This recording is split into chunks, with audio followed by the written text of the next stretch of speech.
Hi, everybody. I just wanted to share a story that I received, um, and then I actually saw it again. And for someone that loves a good story, I decided that, as I explain in my blog post here, I don't usually take things at face value. I like to do a little bit of research. And in my research, I found that this absolutely beautiful story actually was a combination of two different stories. So I provided the link up above to the Babemba tribe and also a link to the original story as I received it. But today, as a result, I'd like to do the story justice, and I would like to read to you the story from its origins. And it's called The Song of Life, and it comes from the Maneka tribe. And it is said by the elders of the Maneka tribe that every person has a song of life. And it's a story about a long forgotten custom among their people that they would like to revive again. And the story goes like this. Noquissa was a young and beautiful Indian woman who was married during a fall gathering of the nations by the waters of Nawalasalan at the sacred mountain of Manataka. After returning to her homelands, winter came and passed as Nukwisi happily informed grandmother Wilnota and other women of the tribe that she was heavy with her first child. The women and everyone in the tribe were joyous, and they celebrated, and they began to make gifts and other preparations for the arrival of the baby. And the grandmother Wilnota announced one day that it was time for the women to go into the forest to find a song. The next morning all the women gathered at the edge of the village and began a journey deep into the wilderness. As they arrived at a stream near a waterfall, they made camp and a sacred circle in the clearing. Then the women prepared special foods, placed them in baskets around the circle, and at last grandmother called the shy Nukwisi to come forward and sit in the middle of the circle. The women gathered around as grandmother announced the purpose of their meeting. We gather here today to learn the song of life for the baby inside Nokwisi. We shall pray to the great mystery, the creator of all things, and listen carefully to Mother Earth to learn the song. We know every soul has a special vibration that shows and knows its purpose and bears the unique character of its ancestors. So let us begin. As everyone's eyes were closed, deep in meditation and prayer, a small brown chipmunk sitting on a nearby stump smelled the wonderful food and slowly crept into one of the baskets near his grandmother.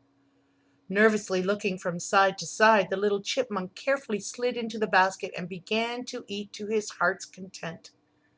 Nokwisi saw the little chipmunk climb into the basket but was afraid to say anything during the prayer ceremony. After many hours of prayer and silent visions, a strong wind began to blow across the camp. The women became attuned to the unique vibrations and the light that was surrounding Nokwisi. Grandmother Wilnota then called for Nokwisi to stand and hear her baby's song of life. The women began to loudly sing in one voice, one song of life for the unborn baby. As Nokwisi stood in the middle of the sacred circle, she could feel the song of life coming into her, giving her strength and joy. Loud voices outside the basket startled the sleepy little brown chipmunk, but he was afraid to move. Peeking out of the top of the basket, the little chipmunk decided he must escape now before he was discovered. But it was too late. Grandmother reached into the basket as she announced it was time for everyone to eat. Grabbing a small round ball of fur, grandmother exclaimed, "Aho! What do we have here? It looks like we have a little thief in our basket." And with a smile she placed her hand to the ground and let the little chipmunk scamper away. During the course of many weeks to follow, Nokwisi quietly sat alone in her lodge or walked in the forest as she sang the song of life to the little unborn child. Many weeks later, when Nokwisi's baby was born, the entire community gathered together and sang that song of life to the new baby boy to welcome him. At the time of the full moon, the entire village again gathered to sing the baby's song of life during his naming ceremony. The boy was named Uwetsi Genolovsky, Windsong, but not surprisingly, the boy was given another name, Giyuga Usti, Little Chipmunk. Years later, the boy grew, and after successfully completing his first hunting trip, the tribe again gathered in the circle around Little Chipmunk and chanted his song of life. After he passed all the necessary requirements to enter adulthood, the people once again gathered to sing his song of life. At the time of his marriage, Little Chipmunk heard his wind song, his song of life, sung during ceremonies. And finally, when his soul was about to pass from this world, all the people gathered around his bed to sing his song of life.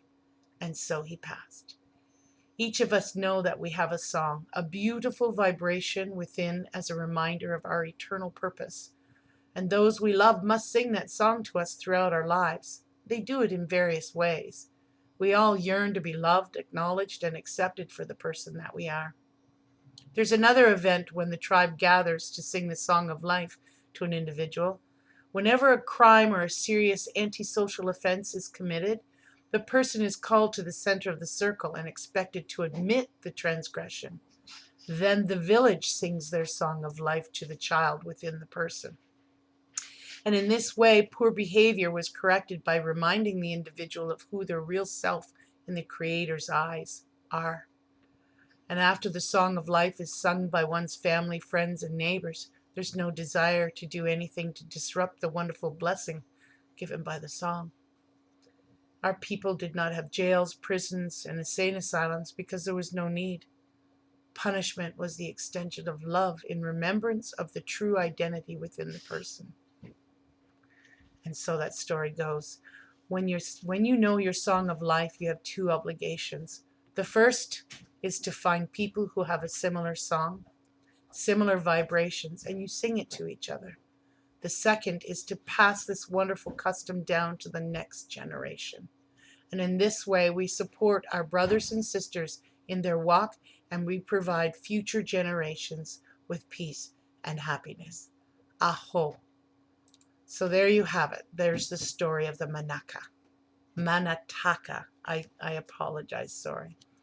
So that is the story straight. Okay, it's not a South African tribe. However, if you read the link up above or in the blog post, you will see that the Babemba tribe is the ones that gather around the accused in the center of a circle in the middle of the village. And that is a little bit different approach than the Manataka. Okay? So, in love, and I hope that we all know our song.